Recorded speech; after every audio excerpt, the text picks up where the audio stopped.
எந்த ஒரு விஷயம் எடுத்துக்கிட்டாலும் believe it can be ton. இந்த ஒரு விஷயம் வந்து நடக்கும் அப்படின்றத, அந்த விஷயத்த ஆரம்பிக்கிறதுக்கு முன்னாடியே நீங்க வந்து உங்க தாட்ஸ்ல வந்து பில்ட் பண்ணி வச்சுக்கோங்க. Believe it can be done. When you believe something can be done. அதாவது ஒரு விஷயம் நடக்கும் அப்படின்னு நீங்க நம்புனீங்க அப்படின்னா, your mind will find the ways to do it. நம்ம மைண்ட் வந்து சம் ஆர் அதர் வே வந்து அதை பண்ணுறதுக்கு வந்து ஏற்பாடுகளை வந்து நம்ம தாட்ஸ் வந்து உருவாக்கி கொடுக்கும். Believing as solution paves the way to solution.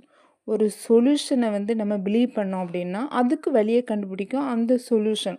அது மாதிரி இம்பாசிபிள் அப்படின்ற வேர்டையே உங்கள் மைண்டில் இருந்து உங்கள் நினைவுகள் தாட்ஸில் இருந்து நீங்கள் வந்து எலிமினேட், அதாவது விலக்கி வச்சுருங்க. அது வந்து it won't work, can't do, no use trying, அந்த மாதிரி வேர்ட்ஸ் எல்லாம், அந்த மாதிரி வக்காபுலரியையே உங்களோட தாட்ஸில் இருந்து நீங்கள் வந்து தள்ளி வச்சுருங்க.